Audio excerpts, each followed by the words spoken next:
The next question for Jochen is from New Zealand, and it's from Philip Court of Greenstage.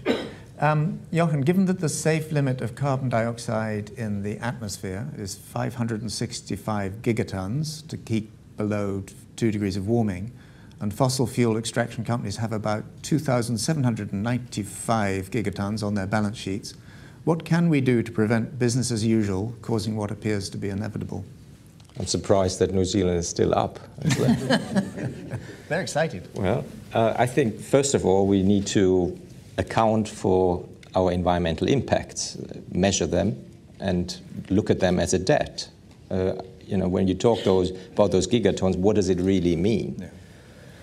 So accounting for them, rather than in gigatons, we could do it in monetary terms, and that's one of the initiatives that we are looking at as well, to take the environmental profit and loss account that basically monetizes environmental impacts and try and help scale that and standardize a methodology of how to do it so that businesses actually first account, they measure it, and then they start managing it, and they really look at it as a debt on their balance sheet. If we put all of those gigatons on the balance sheet and say this is a debt that we have towards our planet, we will start managing them. Right now, business doesn't account for the negative impacts at all, doesn't therefore take full responsibility, and I'm always saying, well, until we really know what the impacts are, we're not going to find a solution. Once we put the market mechanisms and how business can really help and try find solutions into full force by saying, here are the impacts, this is a debt, let's get rid of it, we will start finding solutions. And I think that's one of the first things every business needs to do, rather than just thinking they are sustainable, but saying,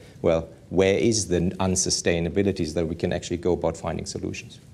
Thank you. The B team also perhaps needs to lobby governments to get rid of subsidies, these enormous subsidies on fossil fuels. Yeah.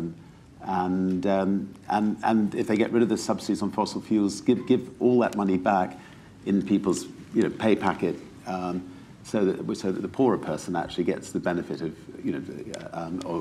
of getting rid of those subsidies.